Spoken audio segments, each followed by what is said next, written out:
Acordei depois da cirurgia ao fígado na luz tênue e turva do final da tarde. O quarto no 28º andar do hospital em Dallas estava estranhamente silencioso. Apenas o som suave do monitor cardíaco quebrava o silêncio, pulsando de forma constante como um lembrete de que ainda estava viva.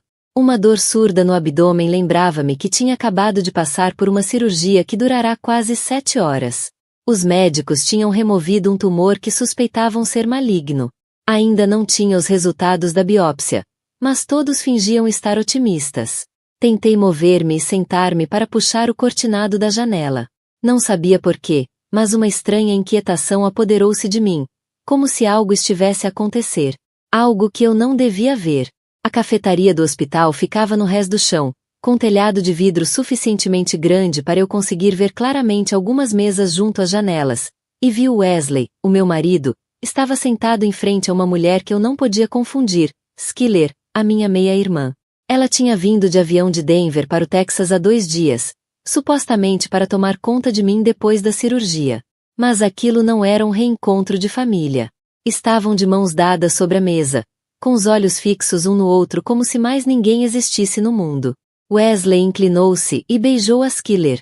Não foi uma saudação casual, não foi um beijo de cunhado. Senti cada ponto na minha barriga apertar-se e arder, como se a minha própria carne estivesse a reagir à verdade que se desenrolava lá embaixo.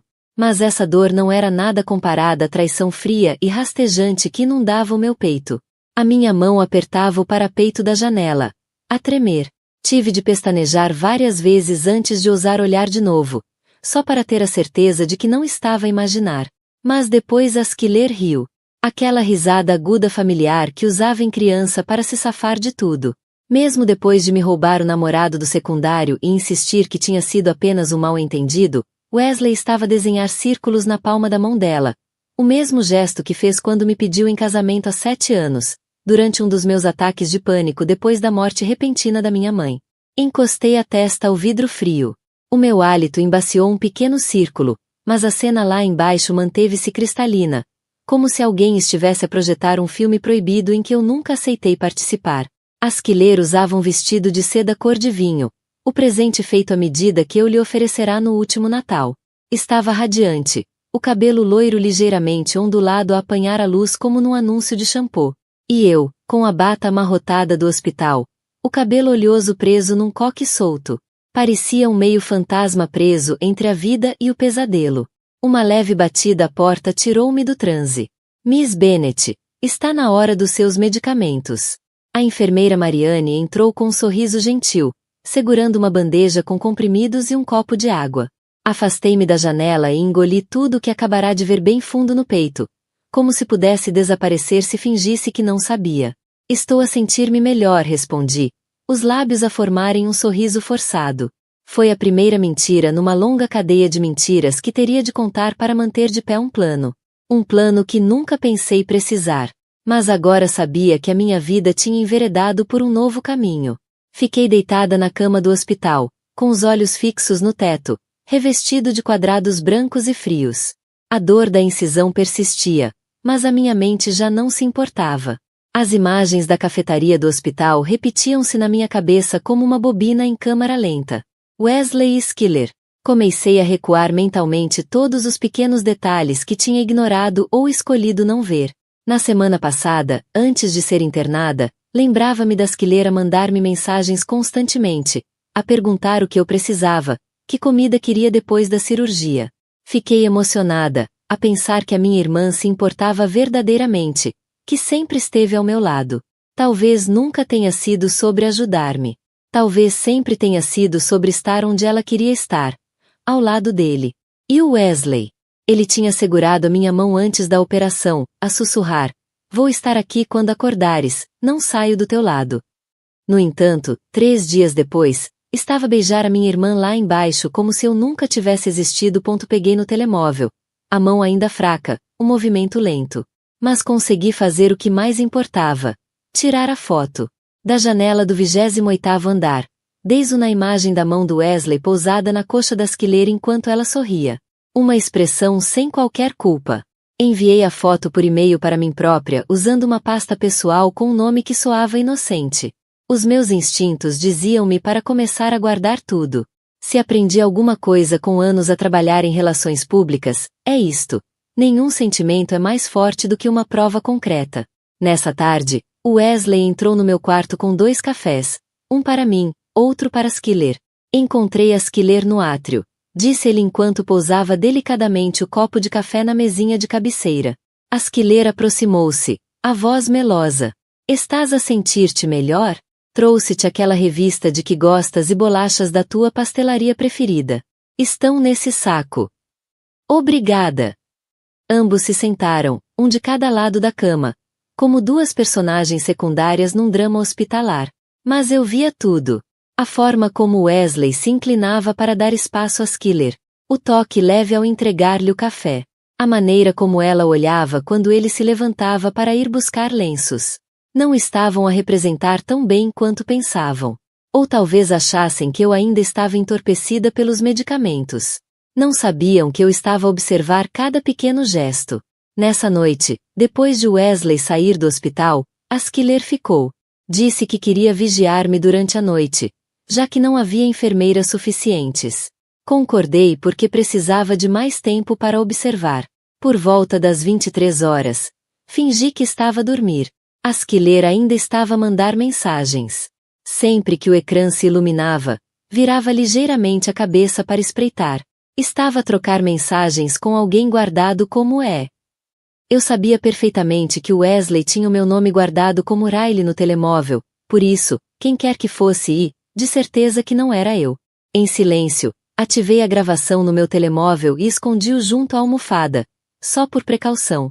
Também usei o meu tablet para filmar um canto da cama. Não mostrava rostos, mas era suficiente para captar som e movimento. Uns minutos depois, a Schiller saiu da cadeira e foi para o corredor. Fez uma chamada.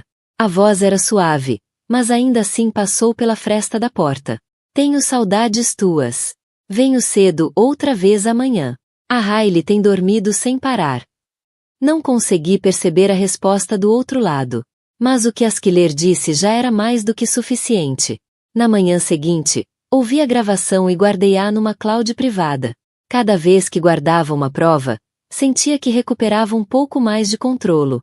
Ainda não conseguia sair da cama, mas por dentro, já me estava a levantar. O Wesley e a Schiller sempre pensaram que eu era fraca. Acreditavam que estava demasiado entorpecida pela dor e pela medicação para notar que continuavam a desempenhar os papéis de família dedicada. Até eu recuperar. E depois escolheria um momento certo para confessar tudo com o devido tom de arrependimento nas vozes. Mas estavam enganados. Eu não precisava da confissão deles. Ia mostrar-lhes as provas, passo a passo. Recebi alta na sexta-feira. Tecnicamente, o meu corpo ainda estava fraco e exigia cuidados contínuos. Mas na minha mente, tudo já estava em andamento. Não voltei para casa para descansar. Voltei para começar. O Wesley ajudou-me a sair do carro. A Schiller vinha logo atrás, sempre a preocupar-se comigo como se eu fosse o centro do universo deles. Riley, estás com dores? Queres que faça chá de gengibre? Vamos instalá-la na sala, é mais fácil vigiá-la. A preocupação açucarada e falsa deles dava-me vontade de rir. Sorri-lhes com suavidade, como faria uma esposa operada a confiar na ajuda dos outros. Mas, na verdade, estava a tomar notas mentais. Cada ação, cada tom de voz. Esta casa de 2 andares em Lakewood tinha sido nosso lar nos últimos 6 anos. Eu costumava adorar tudo nela. Desde o quadro no corredor até a mesa de jantar onde Wesley me pediu em casamento. Mas agora era apenas o palco de uma peça que eu era forçada a dirigir até ao ato final. Nessa noite, depois de a Schiller ir descansar no quarto de hóspedes e Wesley estar a lavar a louça na cozinha, fui até o nosso antigo escritório em casa, o espaço criativo que em tempos partilhamos. Liguei o computador. As minhas mãos ainda tremiam, mas estavam firmes o suficiente para o teclado. Era um dispositivo partilhado, e eu sabia que Wesley nunca tinha mudado a palavra passe. Pensava que eu não reparava ou, pior, assumia que eu era demasiado branda para me importar. Instalei um software de monitorização, um programa que registra teclas digitadas, capta capturas de ecrã periódicas e envia cópias para um e-mail seguro que eu acabará de criar com um nome falso. Em 10 minutos. Confirmei 2 vezes que o programa estava a correr bem em segundo plano. Na manhã seguinte, fingi náuseas depois do pequeno almoço. Disse que precisava de me deitar cedo. Enquanto a Schiller arrumava a louça e o Wesley subia para fazer chamadas de trabalho, ativei um gravador em forma de caneta escondido entre os livros na mesa de cabeceira.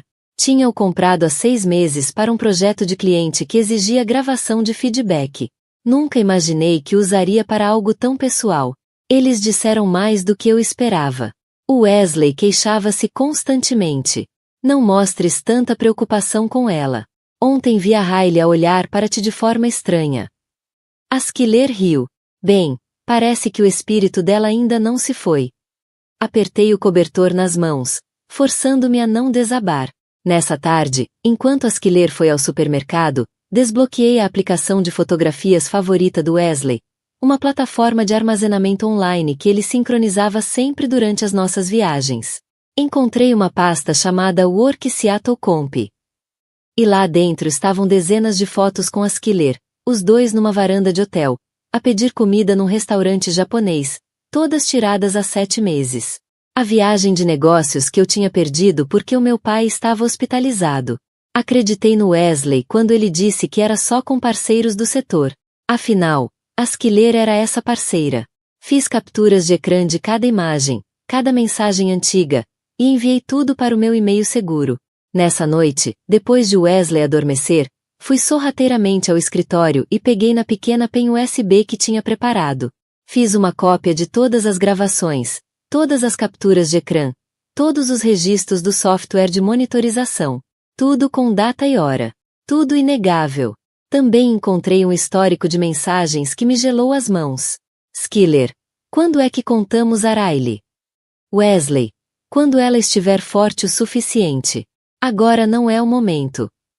Schiller. Não a deixes descobrir muito cedo. Não quero que sofra mais do que o necessário. Mais do que o necessário. E eu? Quem decide a quantidade necessária de traição vinda das 2 pessoas que mais amava? Fechei o computador, tirei a USB e guardei-a dentro de uma caixa de anel antiga na gaveta da penteadeira. Reestabeleci contato com Drew Parker, o meu antigo advogado, numa videochamada naquela segunda-feira de manhã. Ele tinha acabado de sair do tribunal. A gravata ligeiramente torta, a voz firme e direta como sempre. Isto não vai ser fácil, mas se estás mesmo pronta, posso começar esta semana. Tenho provas, disse eu. Fotografias, gravações, histórico de mensagens, até conversas onde discutem dividir a empresa depois de eu estar forte o suficiente para ouvir a verdade. Ótimo! Tens de continuar a recolher tudo que mostre que estão a coordenar ou a esconder coisas deliberadamente, especialmente se envolver bens partilhados ou controlo de decisões. Fiz uma pausa e depois perguntei a questão que me gelava a espinha há dias. Se um deles dissesse algo como teria sido mais fácil se eu não tivesse sobrevivido à cirurgia, isso teria peso legal? Drew franziu o sobrolho. Não constitui tentativa de homicídio sem um ato concreto, mas demonstra intenção e estado de espírito. Combinado com fraude financeira, pode ter impacto significativo na divisão de bens ou no controlo da empresa. Enviei-lhe o ficheiro de áudio da tarde anterior. Nele, a Schiller sussurrava enquanto Wesley fazia café na cozinha. Sabes, sinto-me culpada, mas parte de mim acha que, se a Riley não tivesse sobrevivido, teria sido mais fácil para todos nós. Eu sei que é terrível, mas... Não devias pensar assim, respondeu Wesley. Mas não negou. Não consegui ouvir mais. Cada vez que voltava a ouvir aquela gravação, sentia-me como se estivesse a ser esfolada viva pelas palavras deles. A mulher que lhes entregará as chaves de casa, contas bancárias, até a própria vida, agora era apenas um obstáculo na história de amor deles. Reabri a pasta de fotografias no computador e revi todos os eventos da empresa dos últimos 18 meses. Tinha havido uma grande conferência de mídia em San Diego. Não fui porque estava a fazer terapia hormonal após uma cirurgia tiroide. O Wesley foi no meu lugar e, convenientemente, a Schiller, claro, estava por acaso na cidade nesse fim de semana. Encontrei o e-mail de confirmação do hotel. 2 quartos, mas lado a lado, reservados com o mesmo cartão. Fui atrás do histórico de mensagens deles, à procura de lacunas na comunicação comigo, E então encontrei. Skiller. O quarto tem banheira como eu gosto. Não te esqueças de reservar a mesa para amanhã. Wesley. Feito. Usa o vestido vermelho. Quero que te destaques. A mensagem foi enviada às 23h47, no mesmo dia em que fui levada às urgências por um colapso de cálcio. E a Skiller mandou-me apenas 2 palavras. Estás bem? Mais de 1 ano. Enquanto eu me afogava em consultas, quimioterapia e uma dor tão profunda que me fazia chorar, eles andavam às escondidas nas minhas costas. E agora, no momento em que eu estava a recuperar de uma cirurgia grave, estavam a planear a forma mais suave de me apagar da história. Imprimi tudo, organizei em pastas. Identifiquei as 1. Provas do caso. 2. Reservas de hotel e presentes. 3. Planos de divisão de bens, mensagens e gravações. 4. Intenção. Se eu não sobrevivesse. Codifiquei por cores. Classifiquei tudo por data e hora. Até imprimi o meu cronograma de tratamentos para cruzar com os momentos em que eles estiveram juntos, como se estivesse a montar um dossiê criminal. Houve um momento em que fiquei imóvel, com a mão pousada na pasta 4, e suspirei. Eu costumava pensar que, se alguém me traísse, eu desmoronava. Gritava, colapsava, implorava para que ficassem. Mas não o fiz. Em vez disso, escolhi lutar em silêncio, com precisão, e sem deixar saída para os traidores. Nessa noite, ouvi uma breve conversa entre eles. Na cozinha, a pensarem que eu estava a dormir profundamente. Ela está a começar a andar outra vez, disse a Skiller. Devíamos contar-lhe em breve. Já não quero andar às escondidas. Quero viver abertamente. Dá-lhe mais uns dias. Ainda está fraca. Agora não é o momento certo. Sorri suavemente, como a brisa que entrava pela janela. Sim, mais uns dias. Eles teriam a verdade, mas não há que estavam à espera. A minha casa tinha se tornado num centro de comando para uma batalha que nunca pensei travar pessoalmente. Comecei pelo mais importante. A empresa. A Riley & West Communications era minha criação com Wesley. Construímos a partir de um pequeno escritório na garagem até se tornar numa das agências de mídia estratégico mais respeitadas da área Dallas-Fort Worth. Mas fui eu quem moldou a marca, desenvolveu os sistemas, construiu as relações com os clientes. O Wesley era bom em marketing, mas não tinha paciência para os detalhes. Confiava em mim para manter a empresa estável e era arrogante o suficiente para pensar que eu não conseguiria recuperar tudo sem ele. E ele estava errado. Liguei a Carla Jensen, diretora de comunicação de uma grande empresa de alimentos biológicos e a nossa maior cliente nos últimos 3 anos. Eu tinha liderado a campanha de lançamento da nova linha de produtos deles e salvei uma crise de RP causada por um erro de rotulagem. A Carla gostava de mim, mas nunca tínhamos falado fora do trabalho até agora. Carla, preciso de uma reunião privada e da tua descrição. Encontramo-nos num pequeno café. Ninguém imaginaria que 2 mulheres estavam a discutir a transferência de um contrato anual de quase $950 mil. Contei-lhe tudo, a traição, o plano para me retirar do controlo, e como Wesley estava lentamente a passar contas importantes para o nome dele. A Carla pousou o cappuccino, os olhos firmes. Ah, sério, não trabalho com pessoas assim. Envia-me o novo contrato, eu assino contigo. Demorei quase uma semana a contactar mais 4 grandes clientes. 3 decidiram seguir-me. Um ficou com Wesley, e respeitei isso. Mas perder 70% da receita em apenas 10 dias foi o primeiro golpe que o Wesley não conseguiu suportar. E eu ainda não tinha acabado. Depois veio a Skiller. A minha irmã era principal designer de uma firma de moda em Austin, especializada em linhas exclusivas para retalhistas de luxo. Eu sabia o quanto valorizavam ética profissional e imagem pública. E sabia que a Skiller tinha usado o e-mail da empresa para marcar encontros com Wesley. Enviei um e-mail anônimo a Ava Macmillan, diretora de RH da Skiller, com capturas de ecrã, registros de horários mostrando que ela usava o e-mail profissional para agendamentos pessoais, e algumas provas de que estava envolvida com um homem casado. Colega, parceiro de negócios e também marido da irmã. Recebi uma resposta 2 dias depois. Obrigada por fornecer esta informação. A empresa não tolera qualquer comportamento que possa comprometer a integridade ou a credibilidade da marca. Medidas internas foram tomadas. A Schiller foi despedida nessa sexta-feira de manhã. Eu soube porque, na noite anterior, ela entrou na cozinha, pálida, a apertar o telemóvel com força, incapaz de me olhar nos olhos. Tu sabias o que aconteceu? Disseram que alguém enviou informações falsas à minha empresa. Virei a cabeça e respondi calmamente.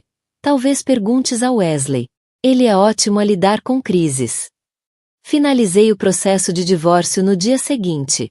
O Drill já tinha tudo redigido. Só precisava de assinar.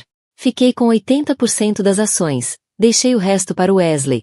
O suficiente para que percebesse que tinha perdido toda a influência financeira e reputacional com apenas alguns erros. Nunca disse uma única palavra sobre a traição à frente deles.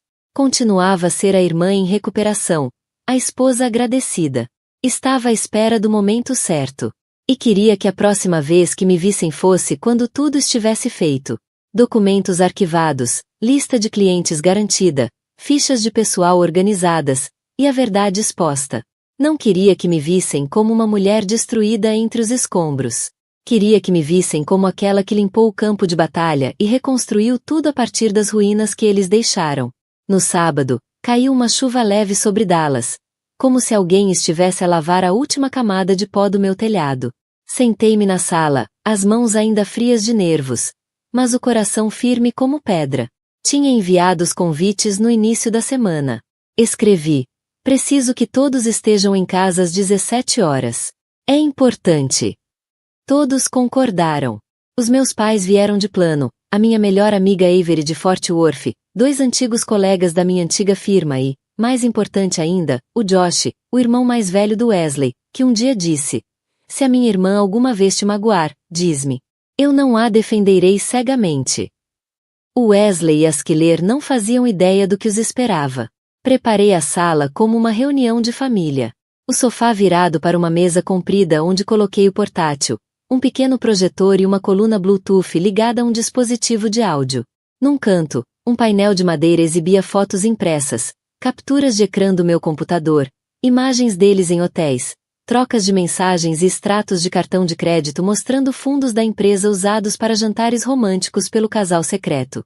Usei um vestido comprido de cor marfim. O cabelo apanhado, maquilhagem leve, não para parecer bonita, mas para mostrar que estava completamente presente. Ninguém podia dizer que fiz aquilo no momento de descontrolo emocional. Às 17h07, o Wesley e a Schiller entraram pela porta da frente. A Schiller usava uma blusa da Skula, cabelo solto, ainda com um ramo de flores para a recuperação da Hailey. O Wesley vestia uma camisa cinzenta abotoada. O sorriso dele vacilou ao ver o grupo reunido na sala. O que se passa? Perguntou ele, os olhos a saltarem do Josh para Avery, e depois a fixarem-se nos meus pais, cujas expressões nem sequer tentavam sorrir. Levantei-me e disse com calma: sentem-se, os dois, ali. Olharam um para o outro, confusos, mas tristes, sem noção do que estava prestes a acontecer. Abri o portátil e cliquei num botão. O projetor mostrou a primeira imagem. Wesley e Schiller a beijarem-se na cafetaria do hospital. A mão dela no ombro dele, os lábios colados. A segunda. Recibo de hotel em San Diego. 2 quartos adjacentes pagos com cartão da empresa. Mensagem da Schiller: tenho saudades tuas. Encontro às 11 horas no 9º andar. A Hailey não desconfia de nada. A Schiller levantou-se de um salto. A voz em pânico. Ah, sério? Eu posso explicar. Toquei o ficheiro de áudio. Se ela não resistir à cirurgia, as coisas serão mais fáceis para todos. Sei que sou horrível, mas... A voz do Wesley sussurrou em resposta. Não podemos esperar para sempre. Ela está fraca. Talvez seja a altura. A Avery desatou a chorar. O Josh agarrou-se ao braço da cadeira. O meu pai afundou-se no assento, o rosto envelhecendo anos em segundos. Pensam que estive a dormir este tempo todo? Virei-me para o Wesley. Não fazias ideia de que eu estava a ver tudo. Cada vez que saías do quarto, cada abraço, cada sorriso, cada vez que a Schiller fingia trazer-me bolachas e depois mandava mensagem: vejo-te esta noite. A Schiller enterrou o rosto nas mãos. O Wesley fitou-me com raiva. Fizeste tudo isto para quê? Uma cena dramática diante da família? Não. Eu não criei uma cena. Limpei o lixo.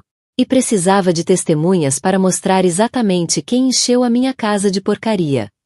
Caminhei até a mesa, tirando uma pilha de documentos e pousando-os, um a um ponto papéis de divórcio, relatórios financeiros mostrando que Wesley usou fundos da empresa para viagens pessoais, e-mails provando que eu era a única pessoa ainda de confiança para os principais clientes, carta de rescisão indicando que a Schiller foi despedida por má conduta profissional. Terminei com uma frase: já não sou a mulher que se cala para proteger a reputação da família. Hoje, escolho a verdade. A chuva lá fora começou a cair com mais força sobre o telhado. O Wesley, em silêncio, tirou o telemóvel do bolso, de cabeça baixa, provavelmente à procura de uma saída. A Schiller sentou-se no chão, os braços em volta do corpo. O Josh levantou-se devagar e cruzou o olhar comigo com uma firmeza silenciosa. Queres que os acompanhe à porta? Abanei a cabeça. Não é preciso. Eles vão perceber, porque a partir de agora, esta já não é a casa deles. Nessa noite, depois de todos irem embora, sentei-me sozinha no escritório de casa, a segurar a pen USB onde guardei cada prova desde os primeiros sinais de traição. Mas havia uma última peça que ainda precisava de confirmar.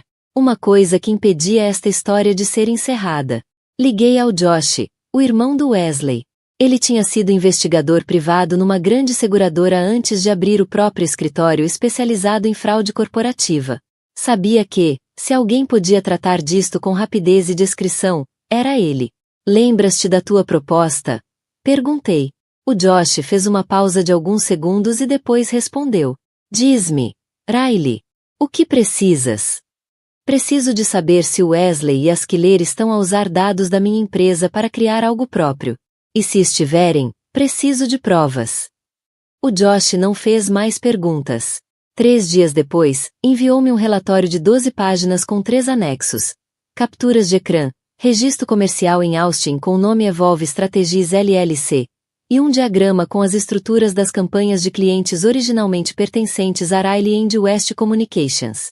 O Wesley tinha feito um backup silencioso da base de dados completa de clientes para uma cloud privada, incluindo planos internos, estratégias de marketing ainda não lançadas, até tabelas de preços confidenciais com parceiros. E a Schiller? Ela usou software de design licenciado em meu nome para criar novos templates de branding.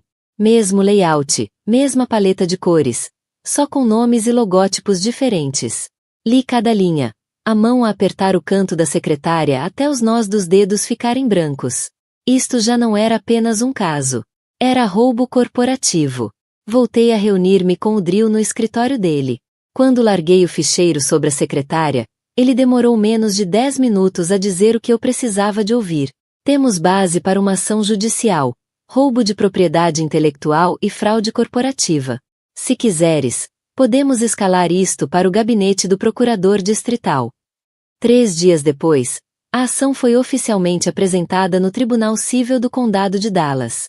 As acusações: violação de acordo interno de confidencialidade, uso não autorizado de dados estratégicos proprietários, concorrência desleal e infração de propriedade intelectual. O Wesley ficou atordoado. Soube disso porque enviou um e-mail ao Drew apenas 8 horas depois de receber a notificação. Isto não precisa de ir tão longe, escreveu ele. Podemos resolver isto em privado. O Drew respondeu em meu nome. A Riley Bennett não negocia com traidores.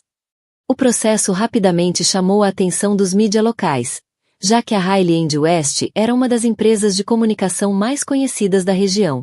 O Dallas Business Weekly publicou a manchete: cofundador de startup processado por roubo de estratégias proprietárias, o divórcio mais caro do ano. Não dei entrevistas, mas tornei partes do processo públicas, apenas o suficiente para que antigos parceiros, fornecedores e clientes vissem quem andava a jogar dos dois lados. O resultado: a Evolve Strategies perdeu os 2 primeiros clientes na primeira semana após o lançamento. O contrato de arrendamento do escritório foi cancelado por falha na verificação da legitimidade dos documentos financeiros. O Wesley não perdeu apenas a empresa, Teve todos os bens congelados pelo tribunal até que o caso fosse resolvido. Vários contratos que tinha assinado anteriormente foram rescindidos, com os parceiros a exigirem indenizações por violação das cláusulas de não concorrência. Declarou falência pessoal apenas 6 semanas após o processo ser apresentado. Quanto a Skiller, desapareceu das redes sociais. A minha mãe disse-me que ela tinha voltado para casa, nos subúrbios de Houston, cortando contato com os antigos amigos. Depois de ser despedida da empresa de design, candidatou-se a cursos de enfermagem. Mas o registro de desonestidade em contratos anteriores levou a múltiplas rejeições. Eles escolheram destruir tudo. E agora vivem com as consequências dessa escolha. 1 ano depois, estava de pé na varanda do meu novo apartamento, no 14º andar, a olhar para o trânsito lento lá embaixo. A minha empresa agora operava sob o nome Riley Bennett Strategies. Mais limpa, mais afiada, totalmente minha. Já não via a sombra do Wesley nos planos de projeto, nem sentia culpa ao ouvir o nome da Skiller. A única coisa que levava comigo era clareza. 1 ano depois, no dia em que recebi alta do hospital, mudei-me para o novo apartamento. Um espaço amplo e luminoso no 14º andar de um edifício moderno em Upton, Dallas.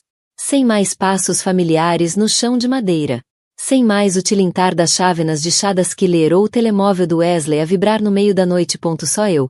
Dia suave e as janelas do chão ao teto com vista para o Clyde Warren Park. A Riley Bennett Strategies estava em funcionamento há 11 meses, mais enxuta, mas mais eficaz do que nunca. Mantive apenas 6 clientes, todos grandes, leais e respeitadores da forma como eu operava. Cada decisão agora era minha, e eu só respondia a mim própria. E isso era liberdade. Mudei o logótipo, as cores da marca, até a fonte na assinatura do meu e-mail. Nunca tinha compreendido o poder de nos renomearmos até agora. A cicatriz da cirurgia já tinha sarado há muito.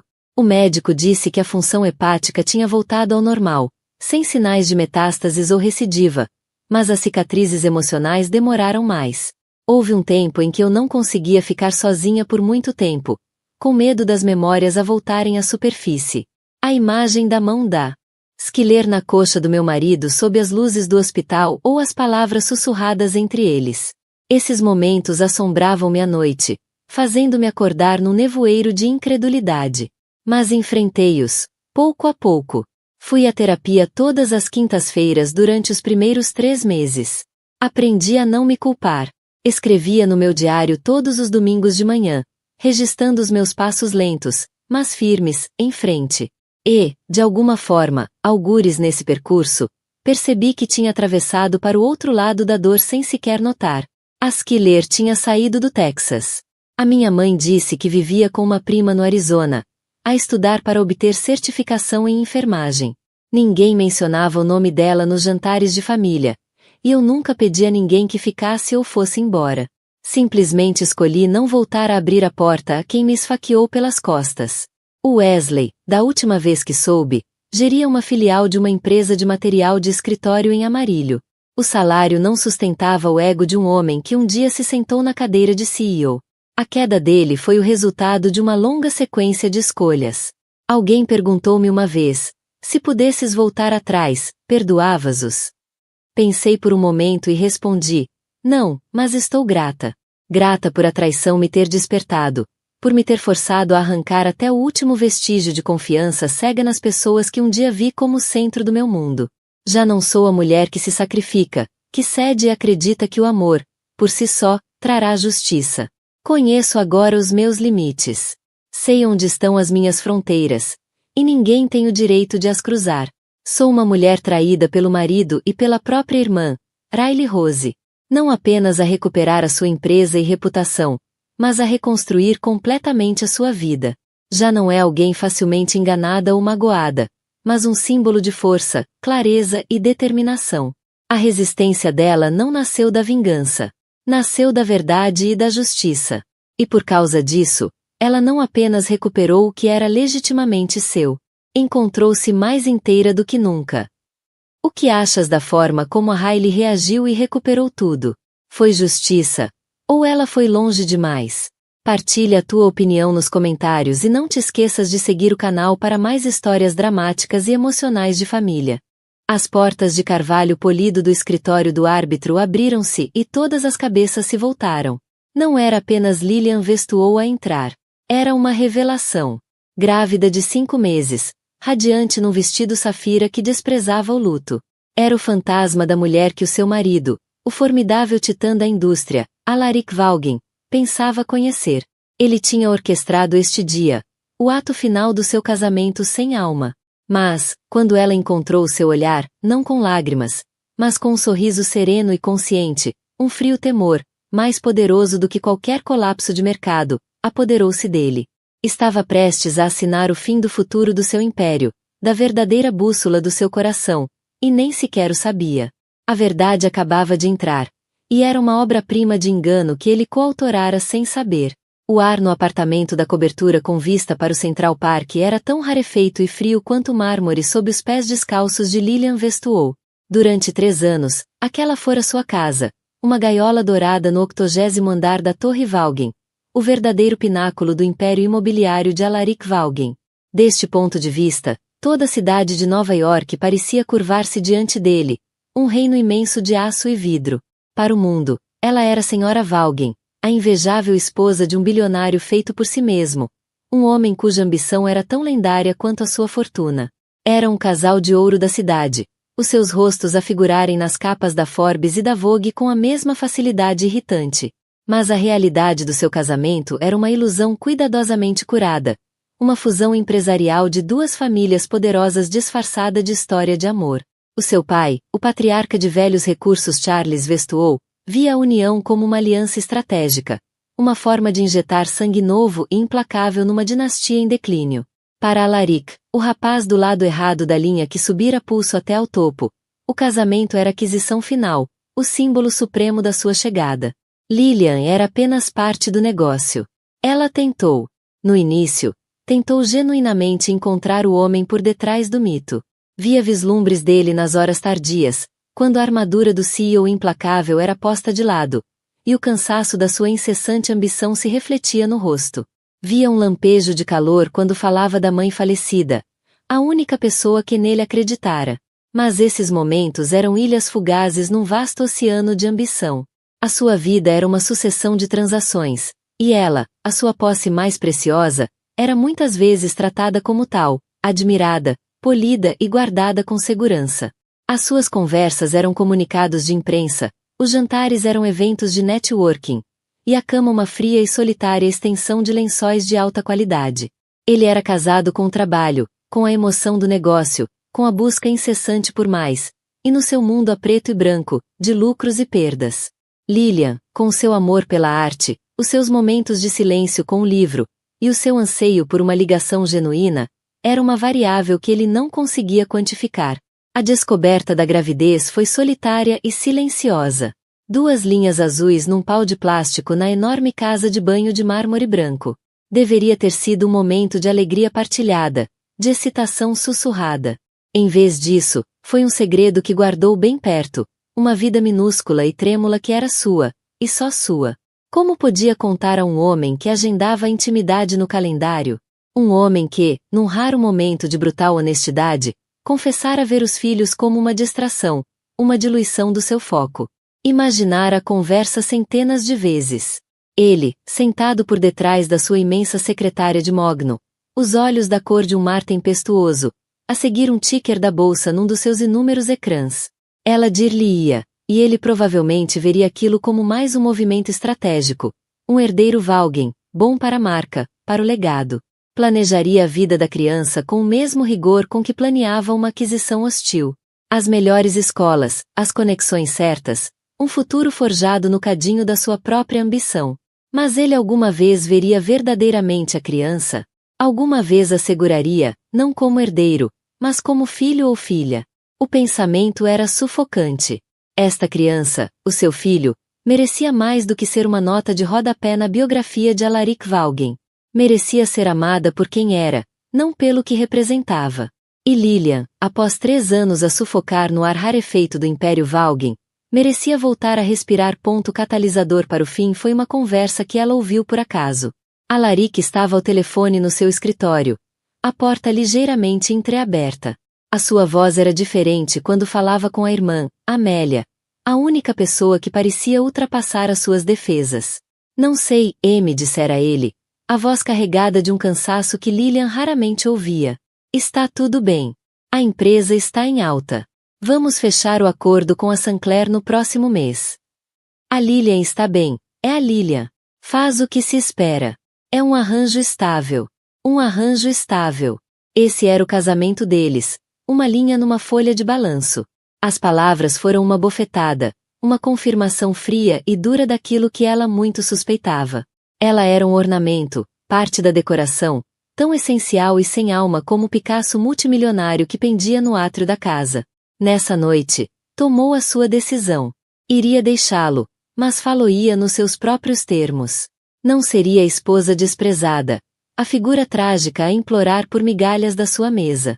Seria a arquiteta da sua própria libertação, e protegeria a única coisa que era verdadeiramente sua. O processo de divórcio foi iniciado por ela, um movimento que claramente apanhou Alaric desprevenido. Ele, o mestre estratega, fora ultrapassado. A sua reação inicial foi uma mistura de aborrecimento e incredulidade. O divórcio era confuso, mau para a imagem. Tentou comprá-la, oferecendo-lhe um subsídio mais generoso, um carro desportivo novo, um iate privado.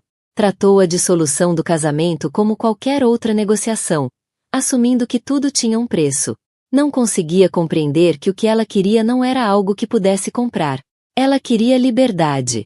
Queria uma vida onde o seu valor não estivesse ligado ao nome Vaughan. Recusou as ofertas, os seus advogados comunicando seus termos simples e inegociáveis.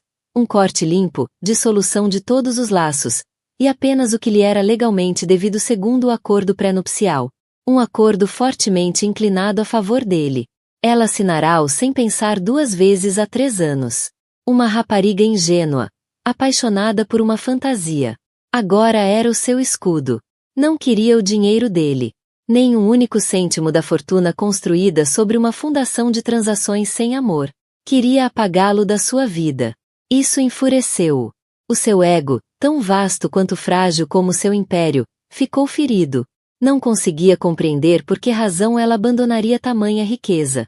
Os seus advogados, liderados pelo notoriamente agressivo tubarão Marcus Thorne, insinuaram que ela devia ter um amante, que estava a planear extorquí-la mais tarde. Vasculharam a vida dela, à procura de qualquer vestígio de sujeira, qualquer trunfo que pudessem usar contra ela. Nada encontraram. A vida de Lilian era um livro aberto, embora um livro muito solitário.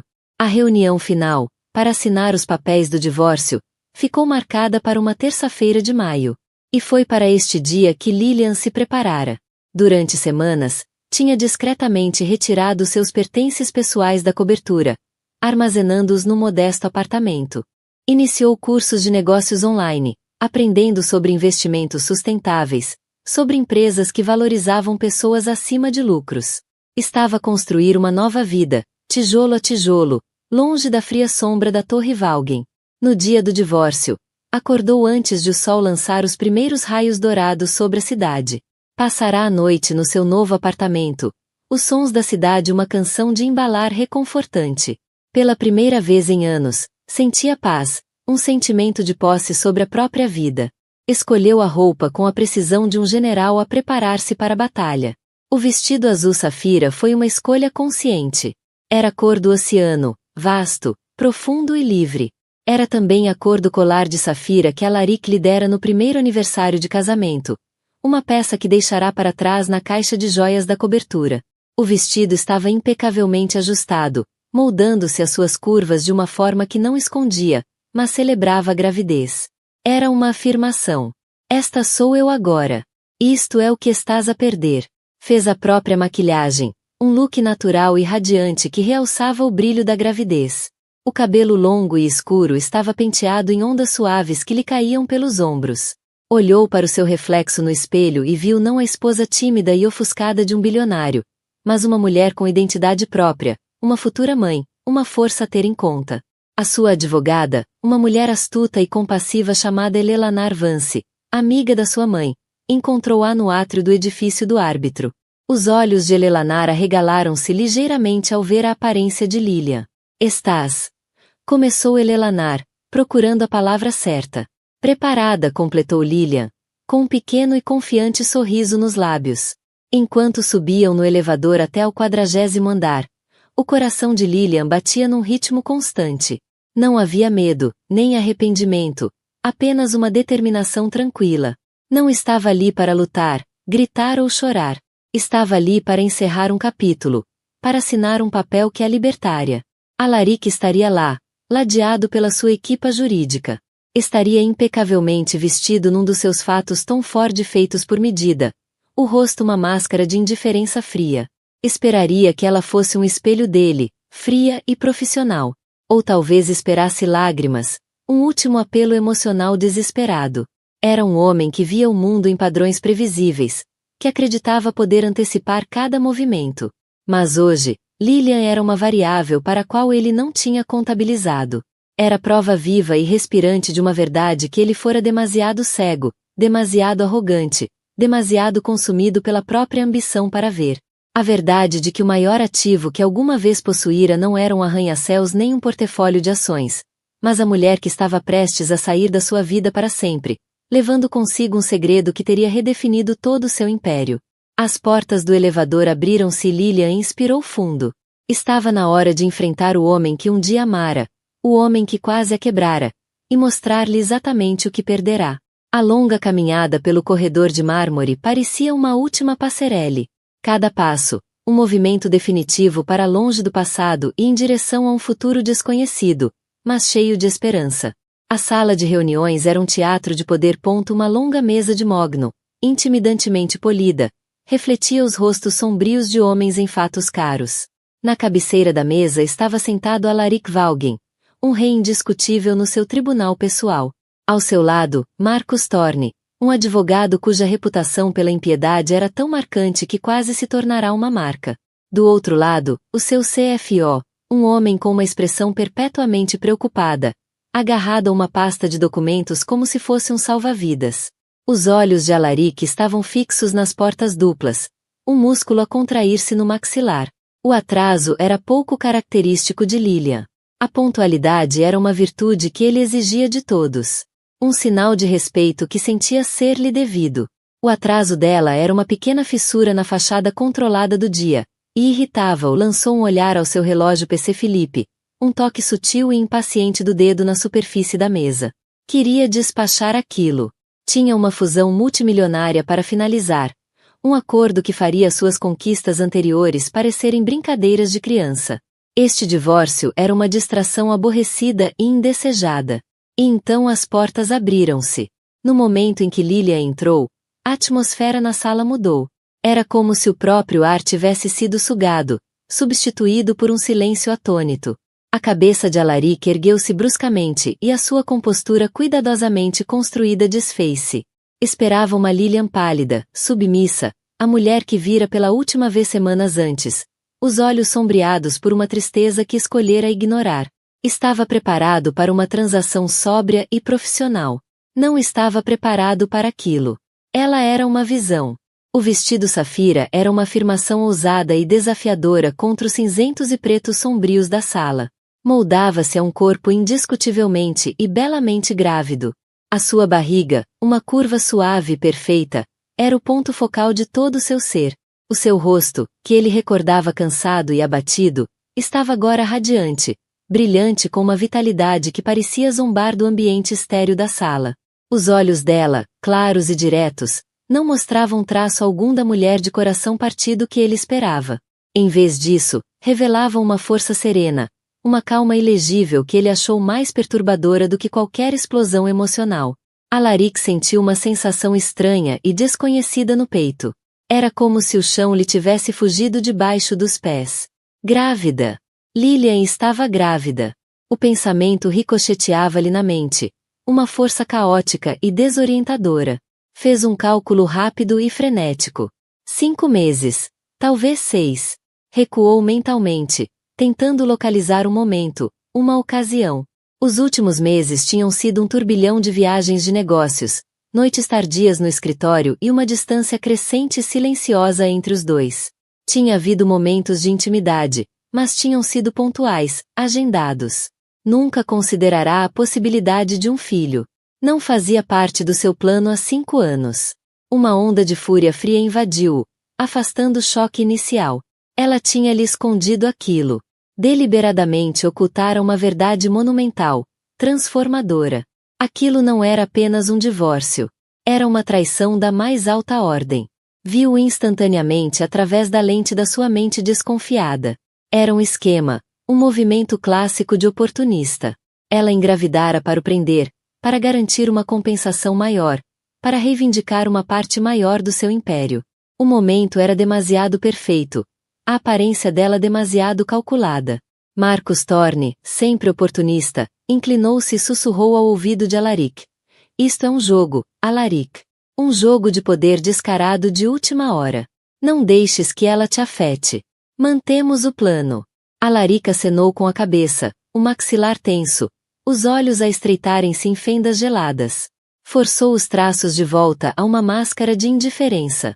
Mas por dentro, uma tempestade fervia. Sentia uma sensação primitiva de posse, de indignação. Um Valgen. O seu herdeiro. E ela estava a usar o filho deles como peão naquele jogo sujo. Lilian caminhou com graça até ao seu lado da mesa, a sua advogada, Elelanar Vance, puxando-lhe a cadeira. Não lançou um único olhar a Alaric, o foco completamente voltado para sua própria equipa jurídica. Essa recusa deliberada, essa total falta de reconhecimento alimentou ainda mais a raiva dele. Ele era Alaric. A gravidez da minha cliente é uma questão pessoal.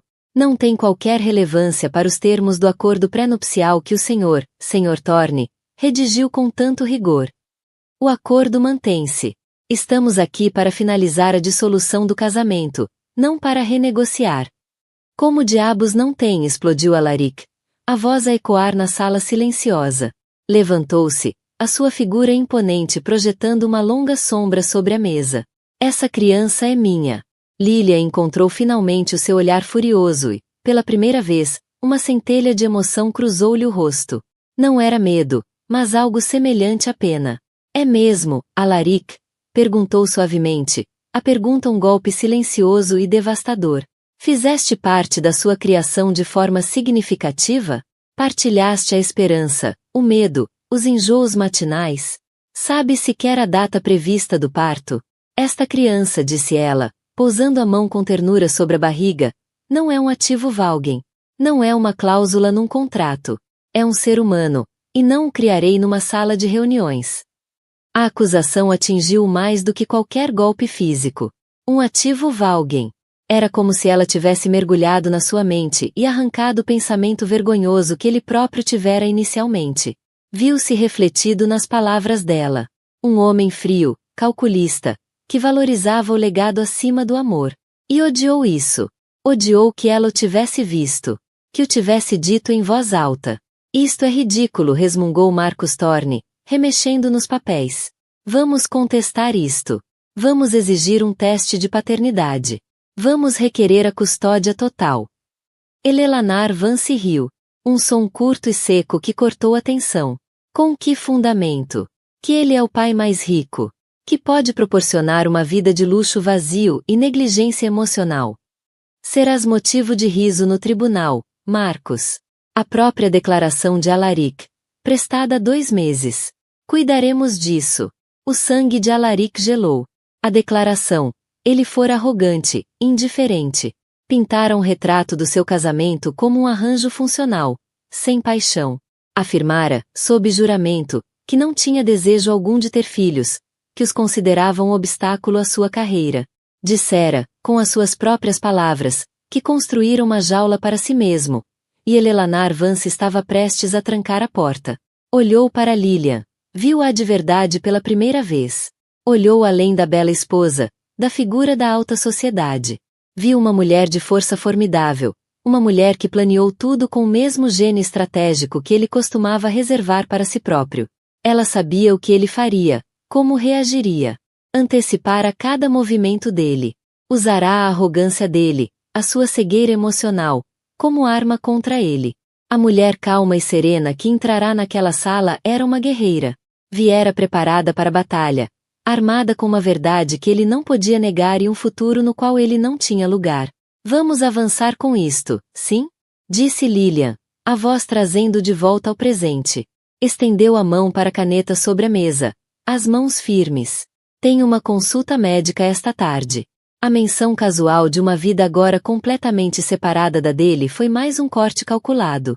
Ele observou, sem palavras, enquanto ela assinava os papéis do divórcio com floreado, a sua assinatura, uma caligrafia elegante e confiante. Empurrou os documentos para o outro lado da mesa. Alaric fitou os papéis, a linha à espera da sua assinatura. Tudo dentro dele gritava contra isso. Assinar aqueles papéis significava aceitar essa nova realidade.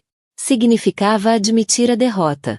Significava deixá-la ir, não apenas do casamento, mas com seu filho, um filho cuja existência desconhecia até há uma hora atrás. Mas que escolha tinha?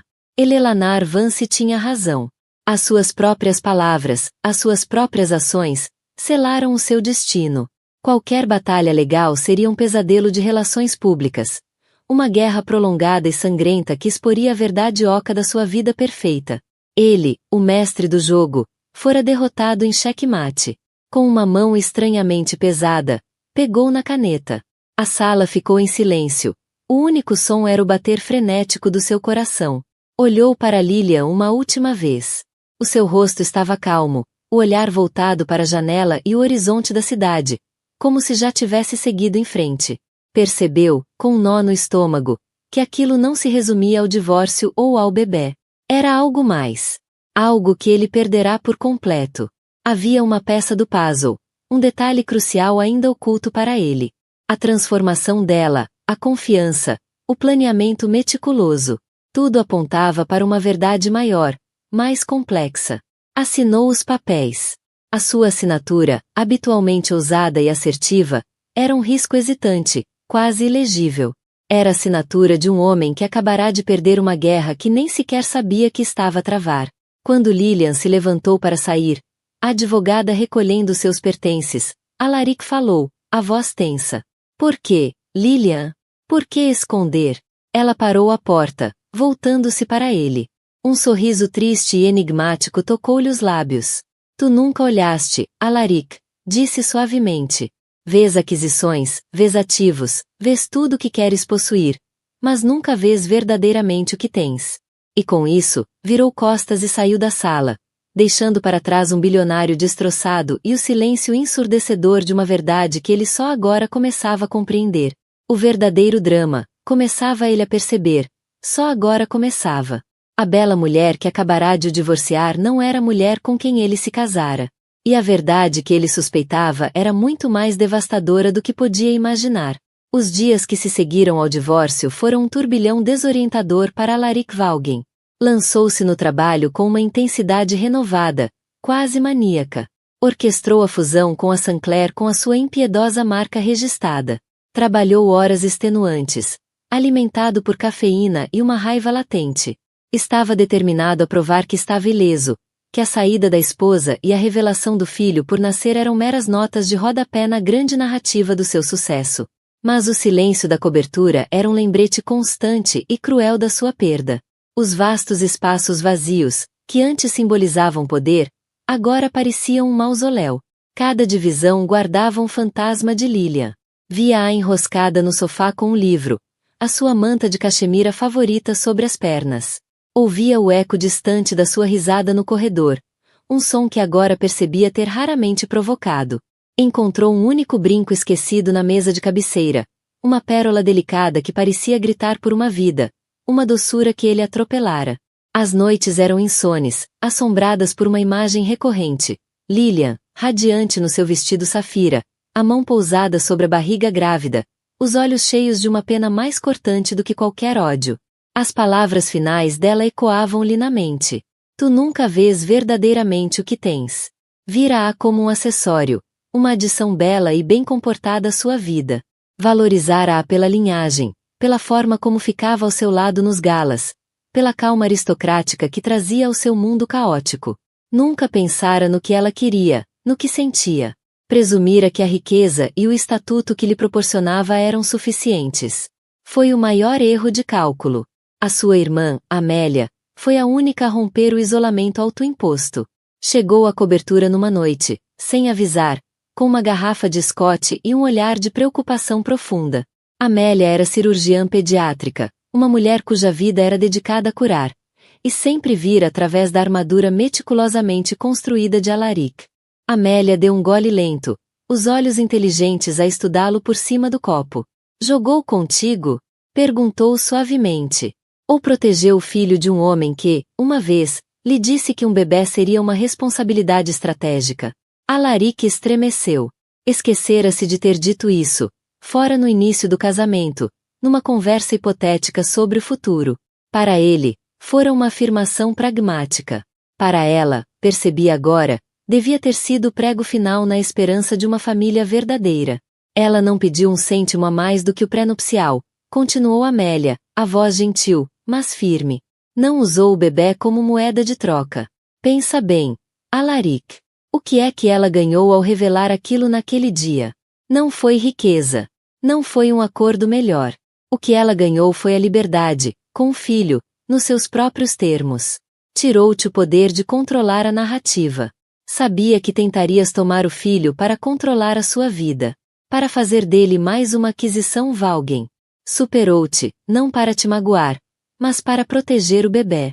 As palavras de Amélia foram como veneno de ação lenta, infiltrando-se nas fendas da sua certeza.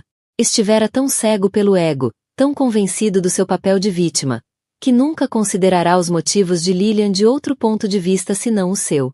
A primeira semente real de dúvida foi plantada por um homem chamado Richard Finn. Finn era um investigador privado, discreto e altamente eficaz, que Alaric utilizara no passado para espionagem corporativa. Contra o seu melhor julgamento, consumido por uma necessidade de respostas, Alaric contratou Finn para descobrir tudo o que pudesse sobre a nova vida de Lilian. Dissera a si mesmo que era pelo bem da criança, para garantir o seu bem-estar. Mas no fundo, sabia que era apenas por orgulho ferido. Ele precisava de entender como tinha sido derrotado de forma tão absoluta. O primeiro relatório de Finn era banal. Lilian vivia num apartamento modesto no West Village. Estava a fazer cursos de negócios online. Visitava regularmente a doutora Ana Sharma para os cuidados pré-natais. Finn forneceu a morada da clínica. Por impulso, movido por uma compulsão inexplicável, Alaric deu por si estacionado do outro lado da rua da clínica numa tarde de sol.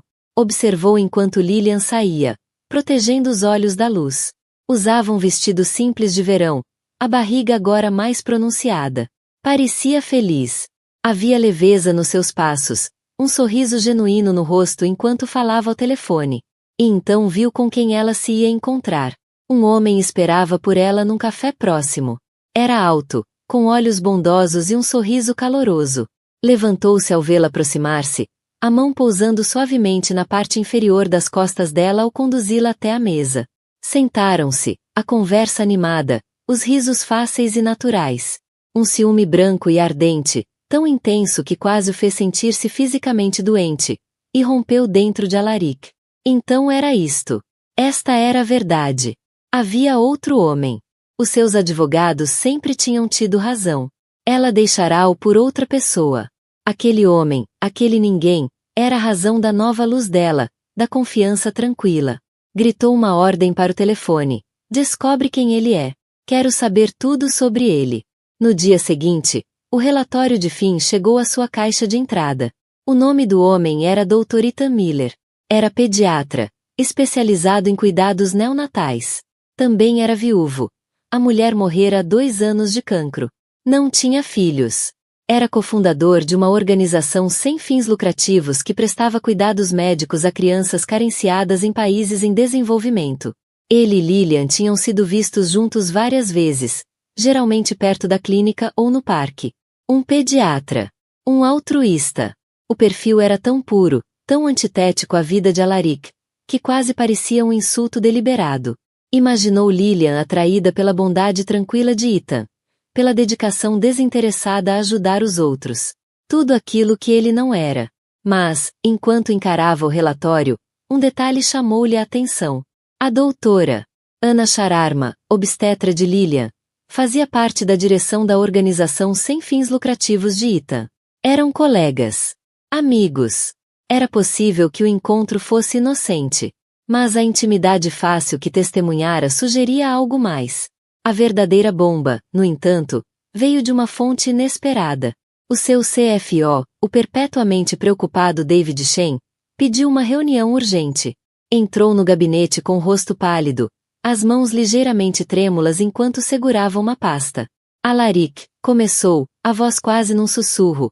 Acho que encontrei algo que precisas de ver. É sobre a Vestuo Industries. A Vestuo Industries era a empresa da família de Lilian. Era antiga, respeitável, mas vinha enfrentar dificuldades há anos. Um gigante lento no mundo acelerado. Alaric nunca lhe dera muita importância, além de ser a fonte do pedigree da sua esposa. O que tem? Perguntou, impaciente. Tem estado discretamente a liquidar ativos nos últimos 6 meses, disse David, abrindo a pasta. Propriedades pequenas, participações menores. Foi tudo feito com muita discrição, através de empresas de fachada, mas o dinheiro não está a ser reinvestido na empresa. Está a ser canalizado para um fundo privado. Empurrou um documento pela secretária. Este fundo foi criado há 8 meses. O beneficiário é uma única entidade, uma organização sem fins lucrativos. Alaric pegou no papel, os olhos a varrerem a linguagem jurídica, até que viu o nome da organização. E o mundo dele inclinou-se sobre o próprio eixo. Era a organização do Dr. Ethan Miller. Ficou a olhar para o nome, a mente a correr, tentando ligar os pontos. A família de Lilian, os Vestuo, estavam a canalizar secretamente milhões para um fundo em benefício de uma ONG dirigida por um pediatra com quem Lilian agora passava tempo. E então David Shen largou o golpe final e devastador. Há mais, disse, a voz grave. Analisei os registros financeiros históricos da Vestuo Industries. Durante a última década, fizeram pagamentos substanciais a um centro privado de investigação médica. Os pagamentos cessaram abruptamente há cerca de 3 anos. 3 anos atrás, repetiu Alaric, a voz oca. Foi quando eu e a Lilian nos casamos. Sim, confirmou David. O centro especializa-se em terapias genéticas experimentais. Investiguei mais a fundo. Descobri o nome do investigador principal do projeto que a Vestuo financiava. Era o Dr. Alistair Vaughan. O nome atingiu Alaric como um golpe físico. Dr. Alistair Vaughan. O seu tio. Um geneticista brilhante, mas desonrado, que fora ostracizado da comunidade científica por investigações controversas e não autorizadas. O próprio pai de Alaric o deserdara. Alaric não via nem falava com o tio há mais de 20 anos. O que é que o meu tio andava a investigar? Perguntou, um nó de pavor a formar-se-lhe no estômago. David hesitou. Estava a trabalhar numa cura para uma doença neurológica hereditária rara, uma condição degenerativa que se manifesta na infância. Chama-se doença de Vaughan. A sala começou a girar. Doença de Vaughan. O segredo sombrio da sua família. Uma maldição genética que ceifara a vida do seu irmão mais novo quando era apenas um rapaz. Uma doença transmitida pela linha masculina da família Vaughan. Uma doença da qual ele, Alaric Vaughan, era portador. Contará a Lilian sobre o irmão, claro, num dos raros momentos de vulnerabilidade. Confessara-lhe a tragédia da sua família. Mas nunca lhe dissera a verdade completa. Nunca lhe dissera que carregava o gene. Que havia 50% de probabilidade de qualquer filho homem herdar a doença fatal. Era uma verdade que enterrara bem fundo. E agora, todas as peças encaixavam com uma clareza horrível e nauseante. Lilian não tinha um amante. Não estava a planear um esquema oportunista. Descobrira a verdade. A verdade dele. Aquela que ele tão cuidadosamente escondera. Ela devia ter descoberto sobre a investigação do tio. Sobre o financiamento vindo da própria família dela. Ela devia ter percebido por que razão a sua família tinha deixado de financiar a investigação 3 anos antes, quando se casara com ele. O pai dela, Charles Vestuo, devia saber da doença de Vaughan. O casamento não fora apenas uma aliança estratégica. Fora uma aposta desesperada e cínica. Estavam a apostar que o tio de Alaric, financiado com o dinheiro dos Vestuo, conseguiria encontrar uma cura antes que a possibilidade de um herdeiro Vaughan se tornasse realidade. E Lilian, presa num casamento sem amor com um homem portador de uma sentença genética de morte, tomara uma decisão. Os cursos de negócios online, o interesse por investimentos sustentáveis, não era apenas sobre construir uma nova vida. Era sobre o dinheiro da família dela. Estava a tentar salvar o que restava da fortuna dos Vestuou. Redirecioná-la de uma aposta falhada e desesperada por uma cura para algo positivo. Algo que pudesse realmente fazer o bem no mundo. Como a organização sem fins lucrativos de Ethan Miller. A sua gravidez não era uma arma contra ele. Era uma corrida contra o tempo. Lembrou-se do sorriso sereno dela no dia do divórcio. Da confiança tranquila. Não era o sorriso de quem venceu. Era o sorriso de quem sobreviveu. Lilian tinha atravessado um campo minado de mentiras e traições. E saíra do outro lado, não ilesa, mas inteira. E o bebê? O seu bebê? Sentiu uma onda de náusea. Tinha estado tão consumido com a ideia de que ela escondia a criança dele, quando a verdade horrível era que ela o estava a proteger, do próprio sangue contaminado dele. Olhou para a fotografia de Ethan Miller no relatório de fim. Um pediatra, um especialista em cuidados neonatais. Claro! Tudo fazia sentido. Ela não se aproximara dele por romance. Aproximara-se pela experiência. Pela ajuda. Estava a preparar-se para o pior cenário possível. Estava a preparar-se para a possibilidade de que o seu filho, o filho de ambos, nascesse com a doença de Vaughan. O peso das suas mentiras, da sua arrogância, da sua cegueira monumental e imperdoável abateu-se sobre ele. Chamara-lhe interesseira. Traidora. Acusara-a precisamente das coisas das quais ele próprio era culpado. Engano, manipulação, por ativos acima das pessoas. Tinha estado tão focado no império que estava a construir que não viu a podridão na base de tudo. Perderá a esposa, o filho, e a própria alma. Não por causa de uma grande traição, mas por 1000 pequenas. Porque nunca aprendeu a ver a verdade, mesmo quando ela dormia ao seu lado. Levantou-se, a cadeira a arrastar-se ruidosamente pelo chão. Caminhou até a enorme janela do chão ao teto e olhou para a cidade que conquistara. Tudo lhe pareceu tão pequeno agora. Tão insignificante. Tinha de a encontrar. Tinha de falar com ela. Não sabia se poderia consertar as coisas. Se alguma vez conseguiria merecer o perdão dela. Mas, pela primeira vez na vida, Alaric Vaughan sabia que tinha de tentar. Não como bilionário, nem como CEO, mas como homem. Como pai. Antes que fosse verdadeiramente demasiado tarde. A verdade estava à vista. Não apenas sobre ela, mas sobre ele.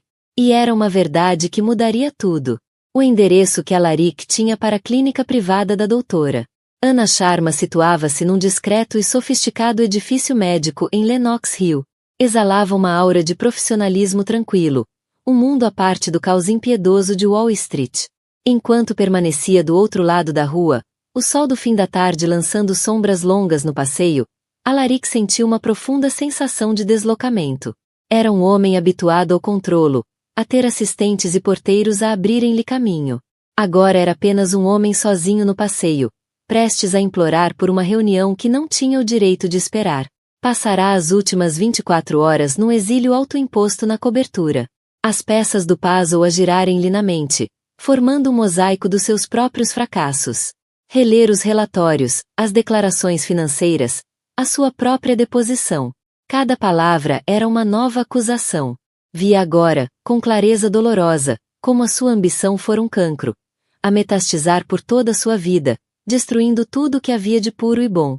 Tratara o coração de Lilian como uma aquisição hostil, e o desespero da família dela como alavanca. O seu tio Alistair. A memória era um membro fantasma, uma dor distante. Lembrava-se de um homem bondoso, excêntrico, que cheirava tabaco de cachimbo e livros antigos, que enchera a infância de maravilhas antes de ser afastado. Marcado como fracasso. Uma vergonha. O pai de Alaric, um homem de pragmatismo brutal, ensinara-o a desprezar a fraqueza, a cortar qualquer laço que o pudesse arrastar para baixo.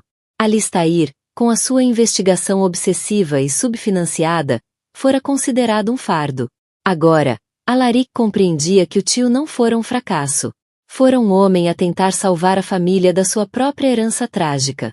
Uma herança que ele, Alaric, escolhera perpetuar através do silêncio. Atravessou a rua, o coração a bater um ritmo nervoso contra as costelas. Não tinha um plano. Pela primeira vez na sua vida adulta, Estava a agir sem estratégia. Sem um resultado quantificável. Era movido por uma única necessidade desesperada. Vê-la. Dizer a verdade. Oferecer uma confissão, se não um pedido de perdão. A sala de espera da clínica era serena, decorada em tons suaves de creme e verde sálvia. Uma melodia clássica suave tocava ao fundo. Era um mundo feito para acalmar. Era o mundo de Lilian. A recepcionista, uma mulher amável na casa dos 50, olhou para ele ao aproximar-se. Posso ajudá-lo? Estou aqui para ver a doutora. Engoliu em seco. Sharma, disse Alaric, a voz a soar-lhe estranha aos próprios ouvidos. Não tenho marcação. Lamento, senhor. A agenda da doutora está completa. Por favor, disse ele. A palavra crua, desprovida da autoridade habitual. O meu nome é Alaric Vaughan.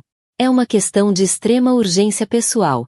Os olhos da recepcionista arregalaram-se ligeiramente ao reconhecer o nome. Hesitou, depois pegou no telefone. A sua voz era um murmúrio baixo. Após alguns momentos, desligou.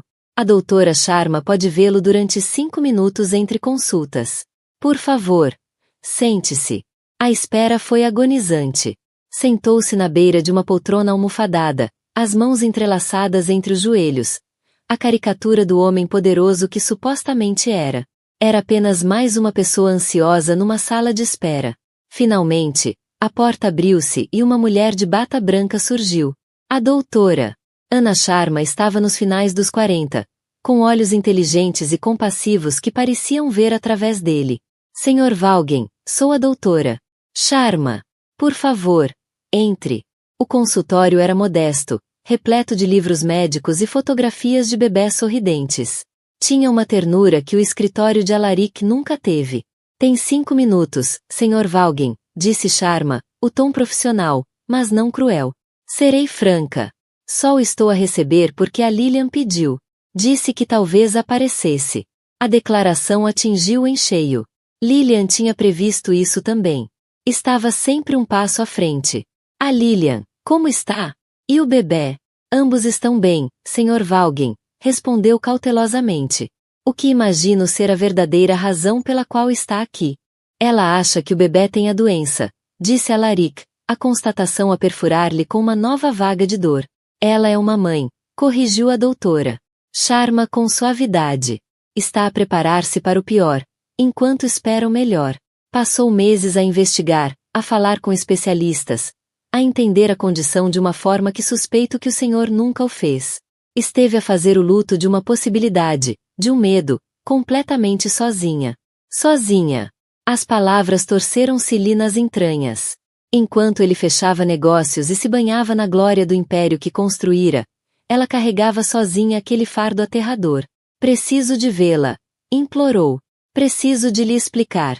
Explicar o quê, Sr. Vaughan? A voz da doutora Sharma tornou-se afiada, a compaixão substituída por uma proteção feroz. Que escondeu uma condição genética que poderia ter consequências devastadoras para o seu filho.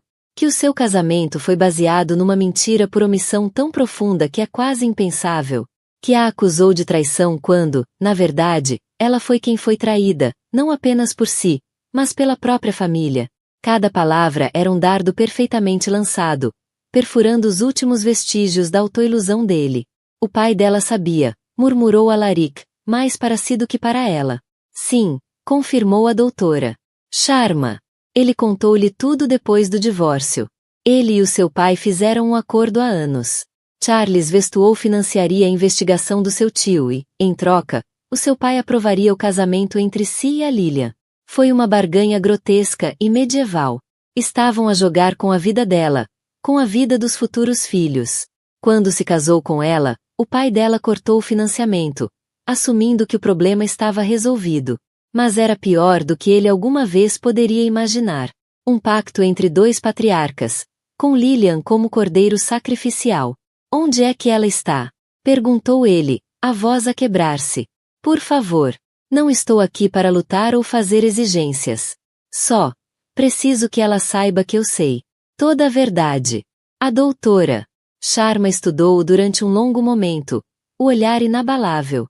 Viu a fratura nos olhos dele, o remorso esmagador e genuíno. Viu o homem despido de poder, de riqueza, de ego. Ela não está na cidade, disse finalmente, a voz suavizando novamente. Precisava de se afastar de tudo. Está numa pequena casa de campo, no interior, um lugar que herdou da avó. É o seu refúgio. Escreveu um endereço num pedaço de papel e deslizou-o pela secretária. Provavelmente vou perder uma paciente e uma amiga por isto, suspirou, mas também sou mãe. E acredito em conversões à última hora. Não me faça arrepender-me disto, Sr. Valgem. Alaric pegou no papel com a mão a tremer. Obrigado, disse, a voz grossa de uma emoção que não conseguia nomear. A viagem para o interior foi uma peregrinação. Conduziu ele próprio.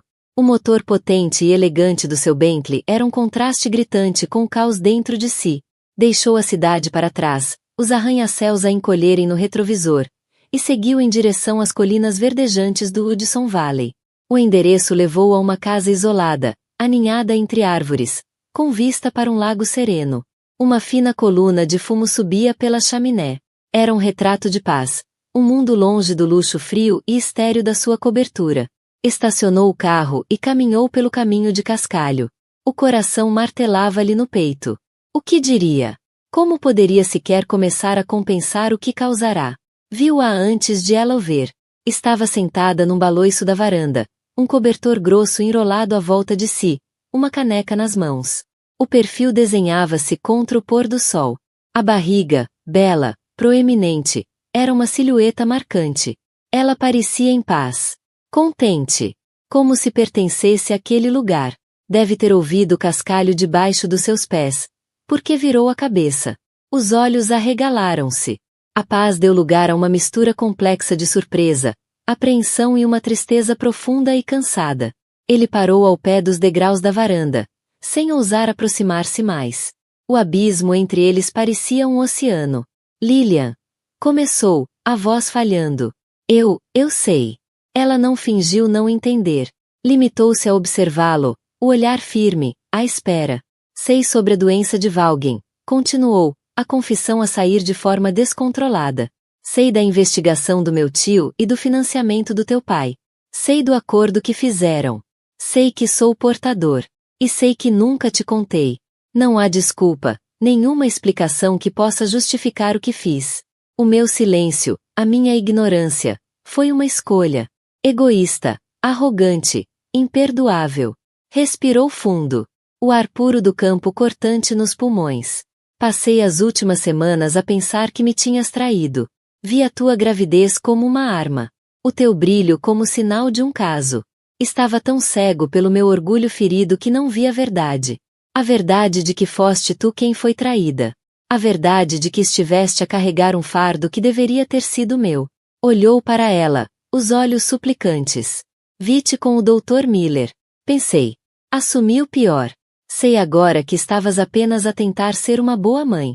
Estavas a preparar-te, a proteger o nosso filho de uma forma que eu fui demasiado cobarde para fazer. As lágrimas corriam-lhe pelo rosto agora, quentes, envergonhadas.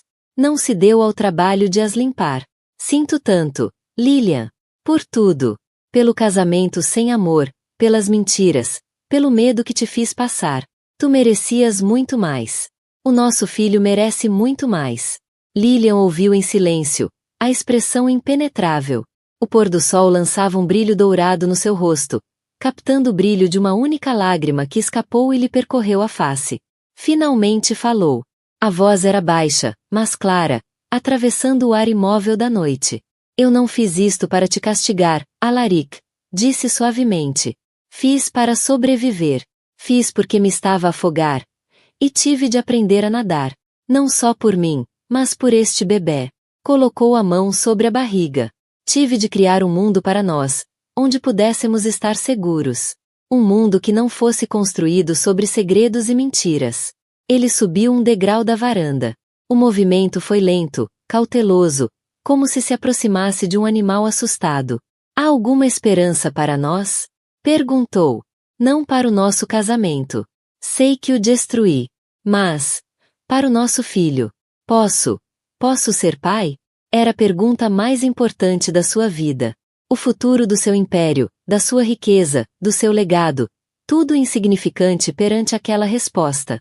Lilian olhou para ele. Verdadeiramente olhou. Um longo, demorado olhar.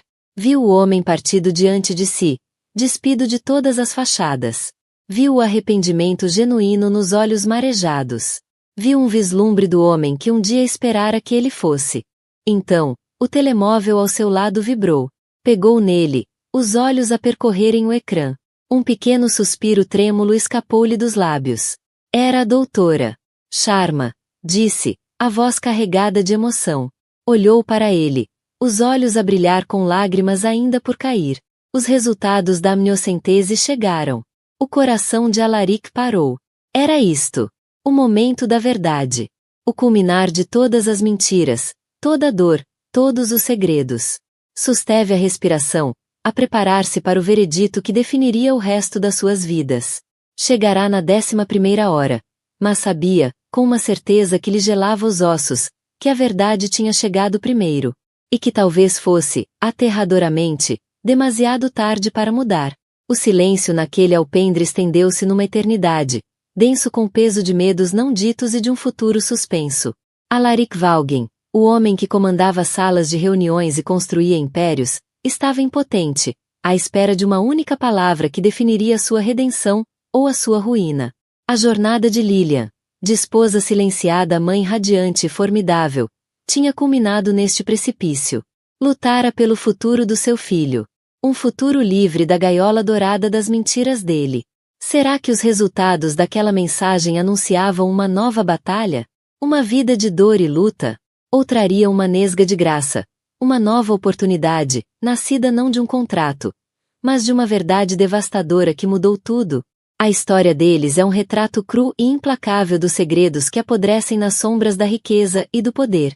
Se esta jornada te tocou, deixa o teu gosto, partilha este vídeo com alguém que valoriza histórias de força e resiliência, e subscreve ao nosso canal para mais dramas reais que ficam conosco, muito depois de o ecrã se apagar.